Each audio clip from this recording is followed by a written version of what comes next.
Blood sugar बढ़ गया है, ये 300 पर है। अब आप क्या करेंगे?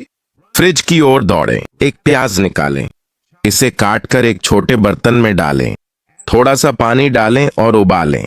इसे उबलने दें। जब यह उबल जाए तो इसे छानकर एक गिलास में डालें और उसमें थोड़ा नींबू निचोड़ें। यह लगभग इंजेक्टेबल इंसुलिन लेने जैसा है।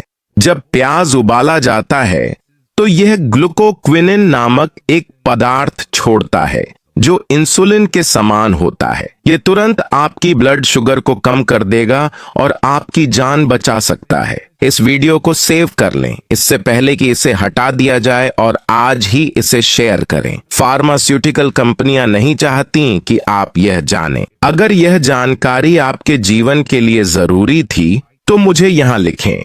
इस तरह मुझे पता चलेगा कि आपको ये पसंद आया और मैं ऐसे और टिप्स लाऊंगा।